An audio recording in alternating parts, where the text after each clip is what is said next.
வணக்கம், welcome to Thanjavur சமையல். சர்பத் எப்படி செய்கிறதுன்னு பார்க்கலாம் வாங்க. கடையில் கிடைக்கிற அதே டேஸ்ட்டில் வீட்டிலையே எப்படி செய்கிறதுங்கிறத பார்க்கலாம். அதை செய்கிறதுக்கு 1 டேபிள் ஸ்பூன் துளசி விதையை தண்ணி ஊற்றி ஊற வச்சுக்கலாம். இது 10 நிமிஷத்தில் ஊறிடும். இது ஊறட்டும்.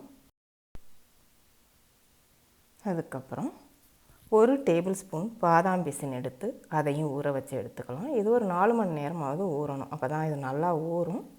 இதை நான் முன்னாடியே ஊற வச்சு எடுத்துருக்கேன். நல்லா ஊறிடுச்சு. ஊறினதுக்கப்புறம் பார்த்திங்கன்னா ஜெல்லி மாதிரி இருக்கும். ஊறலைன்னா அங்கங்கே கட்டி கட்டியாக இருக்கும். அந்த மாதிரி இல்லாமல் இதை நல்லா ஊற வச்சு எடுத்துக்கணும். இப்போ இது நல்லா ஊறிடுச்சு.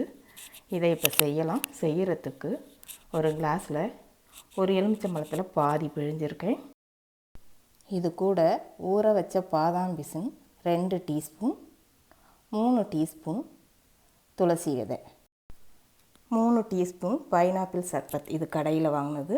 இதிலே சர்க்கரையும் சேர்த்துருக்கு. அதனால் நான் இதில் சர்க்கரை சேர்க்கலை. 2 டீஸ்பூன் சிரப்பு ஊற்றிட்டு நீங்கள் 1 டீஸ்பூன் சர்க்கரை சேர்த்து தண்ணி கலந்துக்கலாம். நான் 3 டீஸ்பூன் சேர்த்துருக்கேன். சர்க்கரை சரியாக இருக்கும். அதனால் தண்ணி மட்டும் கலக்கிறேன். தண்ணி ஃப்ரிட்ஜில் வச்சு ஜில்லுன்னு இருக்க தண்ணி, அதனால் ஐஸ் க்யூப் சேர்க்கலை. நல்லா ஜில்லுன்னு குடிக்கிறதுக்கு டேஸ்ட்டும் நல்லாயிருக்கு.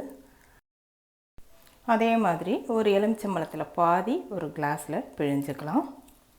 2 டீஸ்பூன் பாதாம் பிசின், 3 டீஸ்பூன் துளசி விதை, 3 டீஸ்பூன் ரோஸ் சர்பத். இதுவும் கடையில் வாங்கினது தான். இதுலேயும் சர்க்கரை சேர்த்துருக்காங்க. நான் சர்க்கரை சேர்க்கலை. இனிப்பு சரியாக இருக்கான்னு பார்த்துட்டு கலந்துக்கலாம்.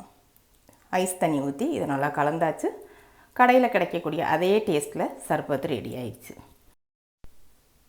ஜில்லுன்னு ரொம்ப நல்லாயிருக்கு.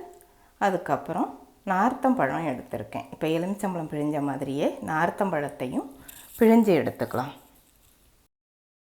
இப்போ நார்த்தம்பழம் சைஸ் பெருசாக இருக்கிறதுனால நான் இந்த மாதிரி பிழிஞ்சு எடுக்கிறேன். இது மாதிரி பிழியும் போது உங்களுக்கு தோலோட கசப்பு தன்மை உள்ளே வராமல் நல்லா இனிப்பு மட்டும் இருக்கும். தோலோட கசப்பு தெரியாமல் டேஸ்ட்டு நல்லாயிருக்கும். இதையே நீங்கள் உரிச்சிட்டு மிக்சியில் அரைச்சிங்கனாலும் கொஞ்சம் லைட்டாக கசப்பு தெரியும்.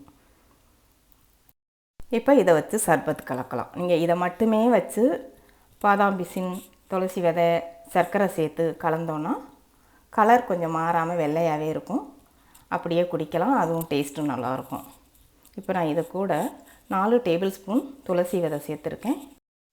ஒரு 4 டேபிள் ஸ்பூன் பாதாம் பிசின் ஊறுனது அதோடு சேர்த்து 4 டேபிள் ஸ்பூன் ரோஸ் சர்பத். இதுவும் கடையில் வாங்கினது தான். இதில் சர்க்கரை கலந்துருக்கு. அதனால் நான் சர்க்கரை தனியாக சேர்க்கலை. நீங்கள் கலந்து பார்த்துட்டு சர்க்கரை பத்தலைன்னா திரும்பவும் சர்க்கரை சேர்த்துக்கலாம்.